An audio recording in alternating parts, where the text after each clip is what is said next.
Hi friends, నేను మీ సీతామహాలక్ష్మి. ఈనాటి కథలకి స్వాగతం. ఈరోజు మనం గడుసువాడు అనే చందమామ కథని చెప్పుకుందాం. మాది అర్ధవరం అనే ఊరు. మా ఊళ్ళో పుల్లయ్య గారి పెరటిదొడ్లో ఒక పెద్ద నుయ్యి ఉంది. ఆ నూతిని పుల్లయ్య తన పక్క ఇంటి బాపనయ్యకు 200 రూపాయలకు అమ్మాడు. బాపనయ్య నుయ్యి కొనుక్కున్నాడన్న మాటే గాని చాలా రోజుల వరకు ఆ నూతిలో నీళ్లు తోడుకోవలసిన అవసరం బాపనయ్యకు కలగలేదు. కొన్నాళ్లు గడిచినాయి.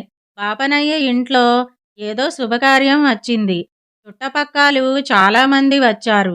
వాళ్ళందరి స్నానాలకి తను పుల్లయ్య దొడ్డిలో కొన్న నుయ్యి చూపించాడు. వాళ్ళు స్నానాలు చేద్దామని పోతే పుల్లయ్య బాపనయ్యకు అడ్డమొచ్చి నూతిలో నీరు తోడుకోవడానికి వీల్లేదు అన్నాడు. బాపనయ్య తెల్లబోయాడు. అదేమిటయ్యా, నూతిని నేను కొనుక్కున్నాను గదా, నా నూతిలో నీరు తోడుకోవటానికి నీ ఇష్టమేమిటి అన్నాడు. నువ్వు నూతిని కొనుక్కున్న మాట నిజమే. నేను నీకు నుయ్యి అమ్మాను గాని నూతిలో నీళ్లు అమ్మలేదు. అందుచేత నీళ్లు తోడుకోవటానికి వీల్లేదు అన్నాడు పుల్లయ్య. అదేమిటయ్యా, నేను నూతిని కొనుక్కున్నది నీళ్ల కోసం కాకపోతే మరి దేనికనుకున్నావు అన్నాడు బాపనయ్య. అదంతా నాకు తెలీదు. నీవు మాత్రం నీళ్లు తోడుకోవటానికి వీల్లేదు అని మొండిగా జవాబు చెప్పాడు పుల్లయ్య. వచ్చిన చుట్టపక్కల ముందు ఇలా అవమానం జరిగేసరికి బాపనయ్య చాలా చిన్నబుచ్చుకున్నాడు. చుట్టాలు కూడా ఇదంతా చూసి ఆశ్చర్యపోయారు. ఆ మర్నాడు బాపనయ్య పుల్లయ్య మీద కోర్టులో దావా వేశాడు. కోర్టువారు వాళ్ళిద్దరినీ పిలిపించి విచారించారు. అయ్యా, ఈ పుల్లయ్య తన పెరటిదొడ్లో ఉన్న నూతిని నాకు అమ్మాడు. నేను కొనుక్కున్న తర్వాత చాలా కాలం వరకు నాకు ఆ నూతితో అవసరం లేకపోయింది. మొన్న మా ఇంట్లో ఒక శుభకార్యం వచ్చి చుట్టపక్కల స్నానాలకి నూతిలో నీళ్లు తోడుకోబోతే నీకు నుయ్యి అమ్మాను కానీ నూతిలో నీళ్లు అమ్మలేదు.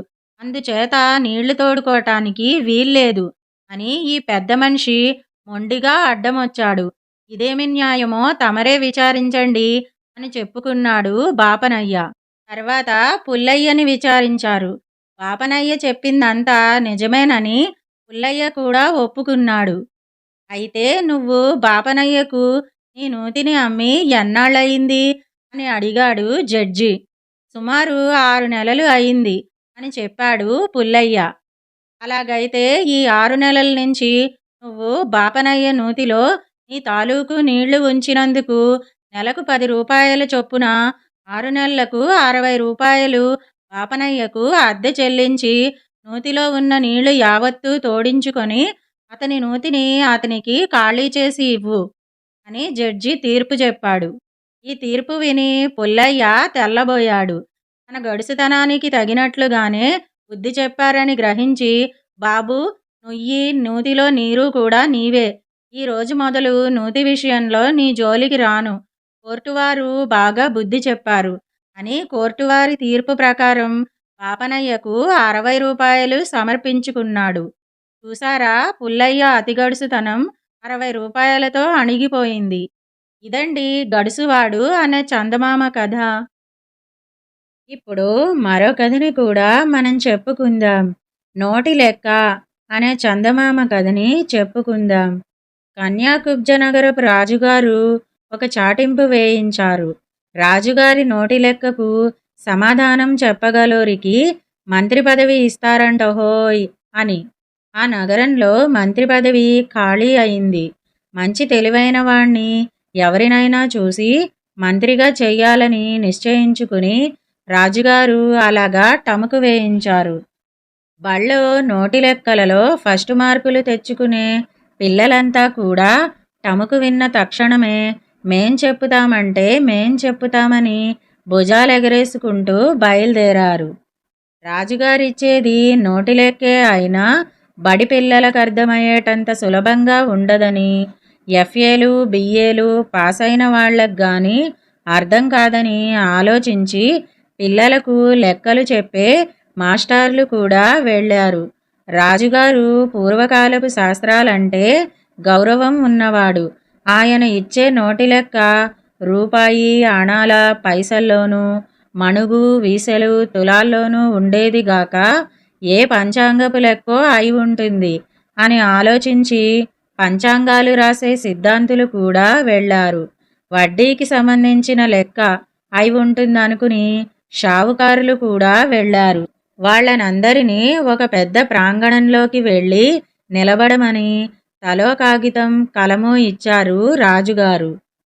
ప్రాంగణంలో కొందరు ఎక్కాలు, మానాలు, నెమరుకు తెచ్చుకుంటున్నారు. కొందరు సరస్వతీదేవిని ప్రార్థించుకుంటున్నారు. మరికొందరు బృహస్పతి, శుక్రుడు, యుగంధరుడు, చాణక్యుడు, తిమ్మరుసు మొదలైన గొప్ప గొప్ప మంత్రులనందరినీ తలుచుకున్నారు. రాజుగారి బేరీ మ్రోగేసరికి అంతా నిశ్శబ్దమైంది. నోటి లెక్క వినండి. 12లో 4 పోతే మిగిలేది ఎంత? ఈ ప్రశ్నకు సమాధానాన్ని మీకిచ్చిన చీటీల మీద రాసి గుమ్మం వద్ద నాకు చూపండి. ఎవరి సమాధానం సరిగ్గా ఉంటే ఆయనకు మంత్రి పదవి ఇచ్చేస్తాను అన్నారు. ఓస్ ఇంతేనా అనుకుంటూ అందరూ తమ తమ కాగితాల మీద కలాలతో జవాబులు రాశారు. జనమంతా తమ తమ చీటీలను రాజుగారికి చూపించారు. ఆ చీటీలన్నింటిలోనూ ఒకటే మోస్తరు సమాధానం ఉంది. 12లో 4 పోతే మిగిలేది 8 అని. బడిపిల్లలు రాసినా, పంతుళ్ళు రాసినా, సిద్ధాంతులు రాసినా, షావుకారులు రాసినా అదే. రాజుగారు ఓపిగ్గా ఒక్కొక్క చీటీయే చూసి తప్పు అని నలిపి పారేసి పొండి అనేశారు. చివరకు భూషయ్య అనే అతను ఒక్కడే మిగిలాడు. అతడు తన చీటీని రాజుగారికి అందించాడు. ఇందులో ఏమీ రాయలేదేం అన్నారు రాజుగారు. నాకు రాయటం తెలియదు ప్రభూ, నేను వ్యవసాయం చేసుకునే రైతుని, చదువుకోలేదండి అన్నాడు భూషయ్య. అటైతే లెక్కకి సమాధానం నోటిని చెప్పు అన్నారు రాజుగారు.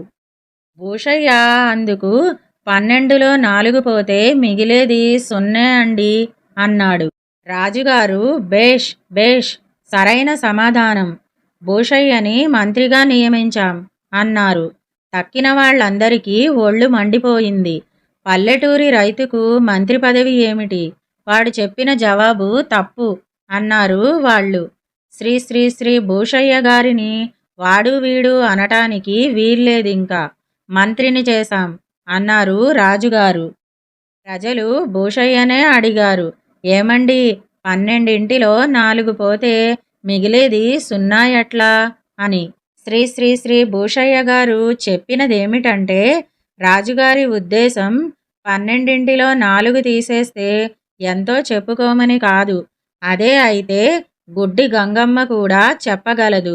ఆయన ప్రశ్నలో విశేషం ఏదో ఉందని ఆలోచిస్తే నాకు వారు చెప్పిన 12 సంవత్సరంలోని 12 మాసాలు అని తోచింది. ఈ 12లో ముఖ్యమైనవి వర్షాలు కురిసే 4 మాసాలును, వర్షాలు లేకపోతే పంటలు 0. అందుచేత 12లో 4 పోతే మిగిలేది 0 అని చెప్పాను అన్నాడు. భూషయ్య తెలివికి మెచ్చుకుంటూ అందరూ తమ తమ ఇళ్లకు వెళ్ళిపోయారు. ఇదండి నోటి లెక్క అనే చందమామ కథ.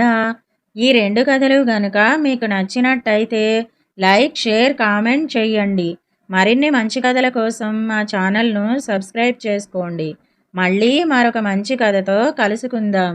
అంతవరకు వింటూనే ఉండండి ఈనాటి కథలు.